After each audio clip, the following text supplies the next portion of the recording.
甄嬛传》距今已经开播10余年，可热度依旧不减当初，反而还长盛不衰，吸引了越来越多的观众，成为内地宫斗剧里的里程碑之作。不少人已经把《甄嬛传》当作下饭神剧，2刷、3刷、4刷，甚至 N 刷。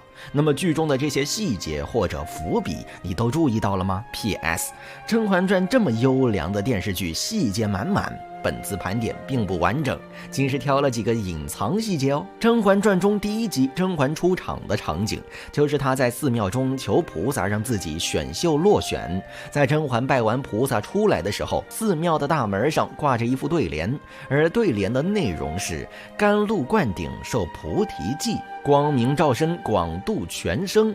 很明显，甘露就是指甄嬛出宫后在甘露寺修行一事，而光明就是熹的意思。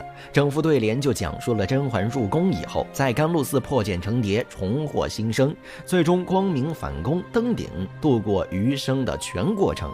也是在第1集就向我们暗示了甄嬛的结局。同样有深意的对联还有皇上养心殿里的那一幅无不可过去之事，有自然相知之人。当时甄远道一家被流放宁古塔，甄嬛挺着大肚子去找皇上求情，皇上的养心殿里就贴了一副这样的对联，表面上看起来像是皇上处理政事的座右铭，可细想，皇上对纯元和甄嬛的感情不也是这样吗？皇上一直将纯元视作自己的白月光，所以纯元以及纯元的死对他来说就是一件不能过去的事。因此皇上把甄嬛当作纯元的替身，但是却没有意识到自己喜欢的已经不是纯元阴影下的甄嬛，而是眼前这个真正能相知相守的甄嬛。所以这一副对联也是在做一个反语，没有什么是过不去的，自然会有懂你的人。是皇上自己画地为牢，最后落得两败俱伤的下场。除了以上2副对联，剧中还有很多诸如此类的暗示，例如碎玉轩或牌匾之类的都是同理。在安陵容殿选后场的时候，甄嬛送了她一副耳环和一朵海棠花，希望安陵容不被轻视并成功中选。先敬罗衣后敬人，时风如此，到哪儿都一样。姐姐衣饰略素雅了些，那些人难免会轻视姐姐。这对耳环，就当今日见面之礼。不，希望姐姐心想事成，一朝扬眉。很多观众也认为安陵容中选是因为头上那朵海棠花。当时皇上看安陵容姿色平平，家世平平，已经摇了摇头宣布撂牌子落选了。可安陵容决定最后争取一下，对着皇上和太后说了几句吉祥话。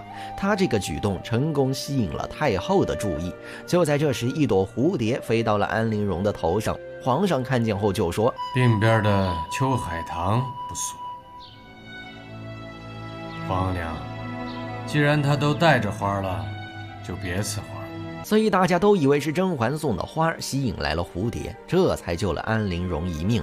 但是我们自己仔细看就能发现，蝴蝶刚开始飞来飞去的时候，不是直接落在海棠花上，而是落在了安陵容的珠花上，而她又是有名的调香大师。那我们是不是可以合理猜测到，安陵容其实早就在珠花上盖了香味儿，所以才会招来蝴蝶。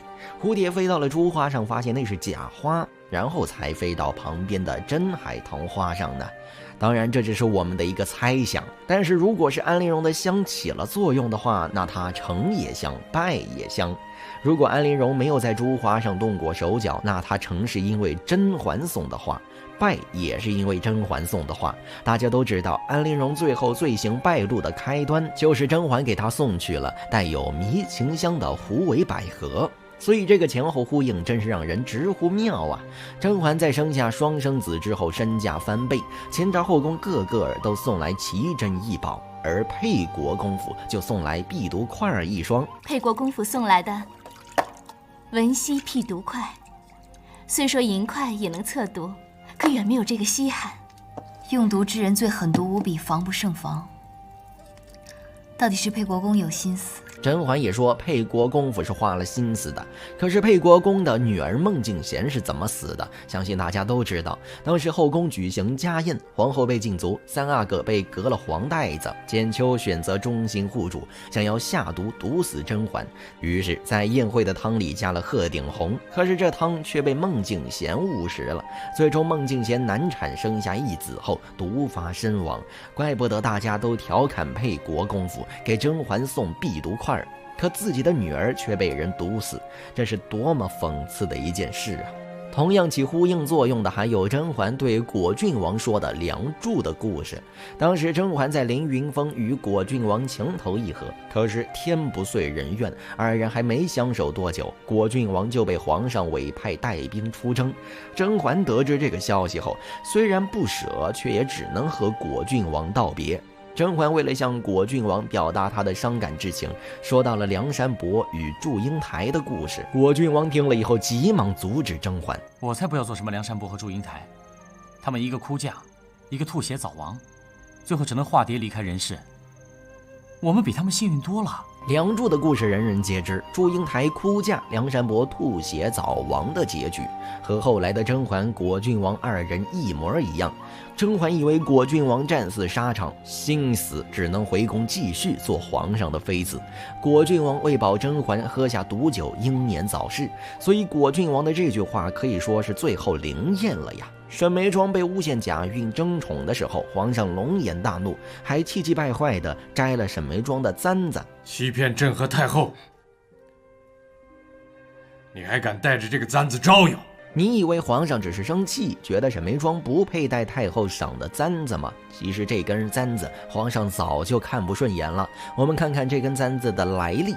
太后知道沈眉庄怀孕的消息，特意命人拿了根簪子到圆明园送给沈眉庄，上面镶的和合二仙是希望沈眉庄能够多子多福，给皇家多诞点子嗣的意思。华妃就解释过，这只簪子贵在是太后怀14爷的时候戴过。镜头这时就切到了皇上，皇上不但没有开心太后喜欢沈眉庄，反而还一直闷闷不乐地垮着个脸，就是因为太后只记挂着14王爷，所以皇上不开心了。他想，太后为什么就送怀老14时候的簪子，怎么不送怀自己时代的簪子？谁还不是有点小脾气的人呢？所以皇上一直记着这簪子的来历。沈眉庄惹到皇上后，皇上借题发挥，立马就拔了簪子。俗话说眼不见为净嘛，皇上一直介意太后偏心14王爷的事儿。14王爷从小是太后带大的，而自己却被寄养在孝义仁皇后膝下，所以太后向来最疼爱14王爷。一直到临死前，太后都希望皇上能够放过他的老14。皇上的童年一直都是爹不疼娘不爱的，所以有一幕中，皇上夸曹琴墨给温宜唱的歌很好听。你方才唱的那首歌很好听，再给温宜唱一遍。曹琴墨唱的不过是哄孩子的简单儿歌，皇上却还夸他唱得好。皇上哪是真觉得歌好听啊？其实只是他从来没有感受过来自母亲的爱罢了。所以太后死了，皇上跪在太后面前，自言自语的想要治愈自己那不幸的童年。王额娘，快睡吧，好长大，长大把弓拉下，这样哄孩子的歌，你从来未对我唱。